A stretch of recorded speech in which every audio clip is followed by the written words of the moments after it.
नागौर जिले के प्रत्येक जो हमारा रेलवे का जहाँ हमें जरूरत है आरओबी की, आरयूबी की, जहाँ नेशनल हाईवे एक दो हम नेशनल हाईवे और करवाएंगे, जैसे फलोदी वाला जो जयपुर की तरफ जाता है इसको एनएच बनवाएं, एक आध एनएच हम और बनाएंगे। नागौर डीडवाना मिक्स अब 2 जिले हो गए हमारे, नागौर डीडवाना कुचामन नागौर। तो अभी तो ये एमएलए साहब तय कर रहे हैं कि भाई हो सकता है कि 3 जिले भी हो जाएं, डीडवाना अलग जिला रह जाए, कुचामन अलग हो जाए, जो भी इनका चल। लेकिन मैं इनको धन्यवाद दूंगा कि मेहनत करके इन्होंने जिला बना लिया, जो पहले लोग नहीं बनाते थे सरकार के अंदर रहते हुए भी। तो हमारी मेन यही रहेगा कि पीने के पानी और ये जो बिजली, ये ढाणी सब जगह आ जाएगी।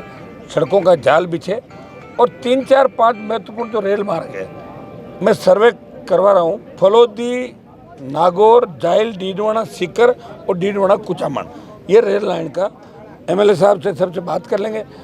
इनमें हमने सर्वे का आदेश भी करा दिया, सर्वे चालू भी हो गया। एक तो रेलें चले यहाँ पे नागौर के अंदर, किशनगढ़ परबतसर और मेड़ता पुचकर रेल लाइन का प्रयास करके काम जल्दी चालू हो जाएगा। रेलवे से जुड़े नागौर में एयरपोर्ट बने, हम ऐसे उद्योग नागौर में स्थापित हो कि हमारे बच्चों को कमा के खाने के लिए बाहर नहीं जाना पड़े, रोजगार कैसे मिले लोगों को, ये हम प्रयास करेंगे। हाईटेक सुविधाएं मिले, हमारा हर शहर स्मार्ट सिटी की तरह, जैसे नागौर की तरफ तो रोडें बनवा रहा हूँ। मैं चाहूँगा कि डीडवाना के अंदर रोडें ठीक है, और कोई बची हुई है, लाडनू भी ठीक है और करेंगे। मकराना, परबतसर, नावा, कुचामन, जायल, इन सारी जगहों पे केंद्र का पैसा आए और केंद्र की योजनाएं लागू हो। कुछ हम चाहेंगे कि केंद्र के बड़े जो इंस्टीट्यूट है वो नागौर के अंदर आए, शिक्षा के क्षेत्र में भी। और उसके बाद हमारा ये रहेगा कि ईआरसीपी की तर्ज पे सिंचाई का पानी खेत कैसे आए। इसके लिए जो 70 साल हमें पीछे रखा, सब लोग जानते हैं कि उन्होंने रखा था। तो हम चाहेंगे कि एक दिन में तो पानी नहीं आ सकता, आपको पता, लेकिन हम प्रयास करेंगे कि ऐसी कोई योजना बने कि नागौर संसदीय क्षेत्र और हमारे जिले जो हैं इनमें सिंचाई का पानी कैसे आए। इसको लेकर हम सब लोग तय करके, और हमें सड़कों में संघर्ष करेंगे। और दूसरा, किसान की कर्ज माफ़ी, ये हमारे लिए अहम इश्यू है, और इस बार किसानों को कर्जा माफ़ कराएंगे, चाहे हमें कुछ भी करना पड़े। मेटा का तो कोई कार्यकाल था ही नहीं ना, मैंने आपको बता तो दिया कि 100 रुपये दिल्ली से नागौर में खर्च नहीं हुए, और यहाँ हज़ारों करोड़ रुपए हुए। सेंट्रल रोड फंड का पैसा पहली बार राजस्थान में सबसे ज़्यादा नागौर संसदीय क्षेत्र में आया। सबसे ज़्यादा फ्लाईओवर बने, आरओबी बने, आरयूबी बने, सारे रेलवे स्टेशनों का आधुनिकीकरण, 4 केंद्रीय विद्यालय, उद्योगों को बढ़ावा, आपका कपास का जो उपखंड ऑफिस खुलवाया नागौर के अंदर, कर्मचारियों का एक अस्पताल खुलवाया। और भी प्रयास कर रहा हूँ मैं, जितने काम करवा सकता हूँ। ज्योति मिर्जा के समय तो दिल्ली का एक पैसा भी नहीं आया था, खुद को वो अपने 5 करोड़ रुपए सांसद कोष के खर्च करना भूल गई थी। वो मैंने ही 2019 में खाता उसका बंद करा के, दोनों तीनों एमपी जो पहले के थे, और 5 करोड़ रुपए मैंने काम लिए थे।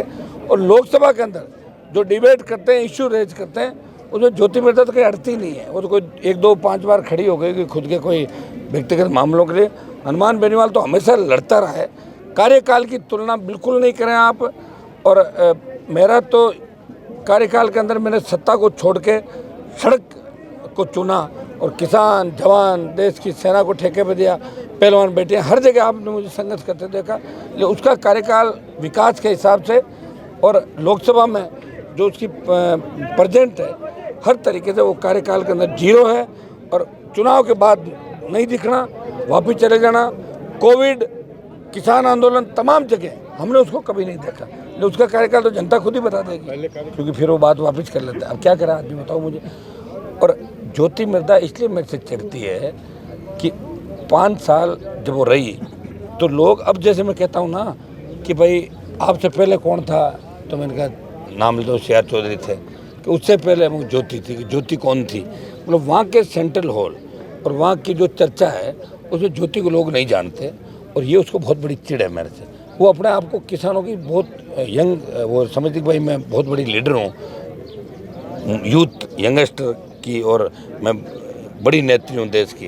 तो मेरे से चिढ़ती, मेरे से नहीं, चेतन डूडी चिढ़ती है, ये मुकेश है, इसकी भी अगर बात होगी जब देखना लाडनों के दौरे हो, जब ये हर उस नौजवान से चिढ़ती है जो आगे बढ़ रहा है। ये उसको तकलीफ है, इसलिए वो अंदरगल बातें करती है, उसको पता ही नहीं। अच्छा, बेसिक नॉलेज नहीं उसको, और उसकी गलती भी नहीं है, क्योंकि उसने PMT के थ्रू मेडिकल कॉलेज में नहीं आई थी, साउथ के एक कॉलेज में नाथुराम जी ने एडमिशन कराया।